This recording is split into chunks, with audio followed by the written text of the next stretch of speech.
আপনি যদি কঠিন রোগে আক্রান্ত হয়ে থাকেন, এমন রোগ হয়েছে আপনার যে আপনি অনেক ওষুধ করেছেন, বর্তমানে আর ওষুধ করার মতো আপনার কোনো মন নেই। কারণ আপনার রোগটা কোনোভাবেই শিফা হচ্ছে না।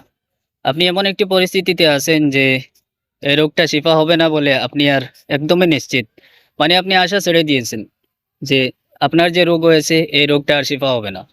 যদি আপনি আমার কথায় বিশ্বাস করেন এবং যদি আল্লাহ পাকের উপর আপনার ভরসা থাকে, তাহলে আমি আপনাকে এমন একটি দোয়ার কথা বলবো। শেষ চেষ্টা হিসাবে আপনি এই দোয়াটি দিল থেকে আল্লাহ পাকের কাছে পড়ে দেখুন। আমি আশা করি আল্লাহ রাব্বুল আলামিন আপনাকে শিফা দিয়ে দেবেন।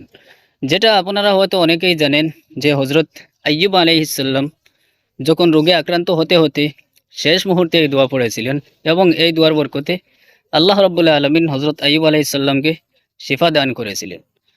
তো আমি আর সময় নষ্ট না করে আপনাকে এই দোয়াটি বলতে চাই, আপনি এই দোয়াটা একটিবার পড়ে দেখুন।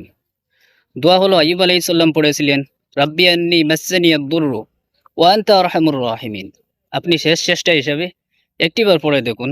যদি হৃদয়স্থল থেকে পড়তে পারেন, আমি আশা করি আল্লাহ পাক আপনাকে শিফা দান করবেন। সওয়াবের নিয়তে ভিডিওটা শেয়ার করুন, যাতে করে সকল রোগে আক্রান্ত ব্যক্তিরা এই ভিডিওটি দেখতে পারে এবং এই দোয়াটি পড়তে পারে। আসসালামু আলাইকুম ওয়া রাহমাতুল্লাহি ওয়া বারাকাতুহু।